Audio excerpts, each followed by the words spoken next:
Hey there, Huskies. We are going to be talking about fractions this week. We're going to start with the idea of half. And of course, as you may remember, a half is when something is divided into two equal pieces.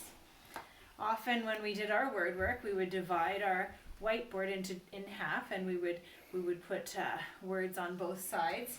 You might use half if you're thinking about food. That's a common example. So we can pretend that my circle is a pizza or a cookie, and of course if you're going to share it with somebody else, you would divide it in half. And this side, we would say, Alex, you can have this half of my pizza. So the top means one, so one piece of the two. And then maybe Julie, she would get the other half of the pizza, just like that. So I had asked you to get 4 pieces of paper, either a square or a rectangle. So I've got 4 here.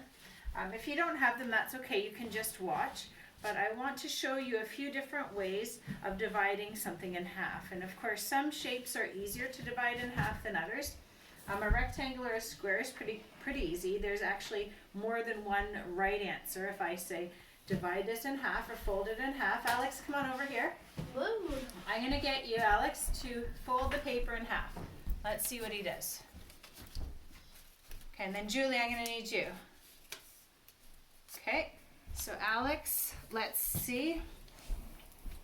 So I would like you to fold your paper just like what Alex did. Okay, so you're going to fold it like that, almost like a book or like a card. And then to check that it's half, what you can actually do is you can cut along the fold. And then if you put one piece on top of the other, you can see that Alex is correct. 2 halves. All right, Julie, you get to divide it in half or fold the paper in half a different way. So I want you to try this as well. See if you can think of another way to fold. Okay. All right, so Julie's folded this way, and I call this kind of the hot dog way. And so you can take your scissors and you can cut your paper that way as well. I'm going to put one piece on top of the other, and I can see that it's 2 equal halves. So those are maybe the 2 most obvious ways.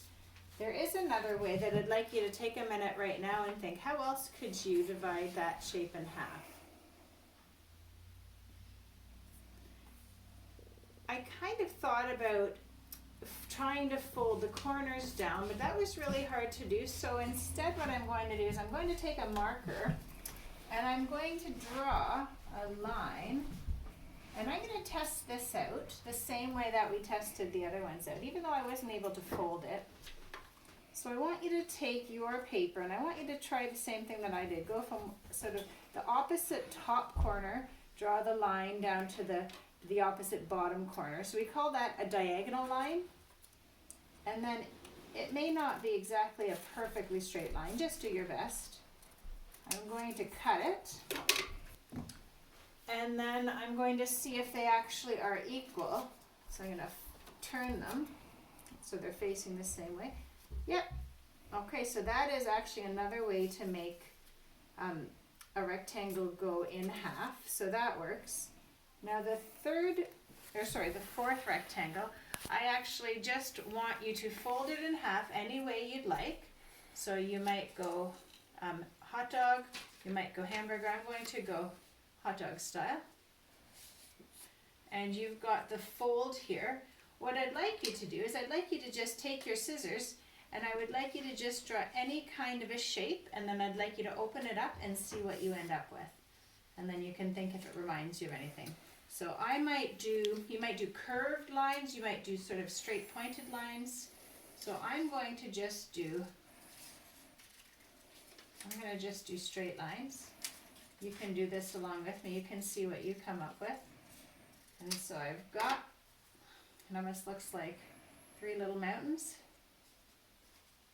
And then if I open it up, well, I don't really know what it looks like. Maybe it looks like a tree if I go this way.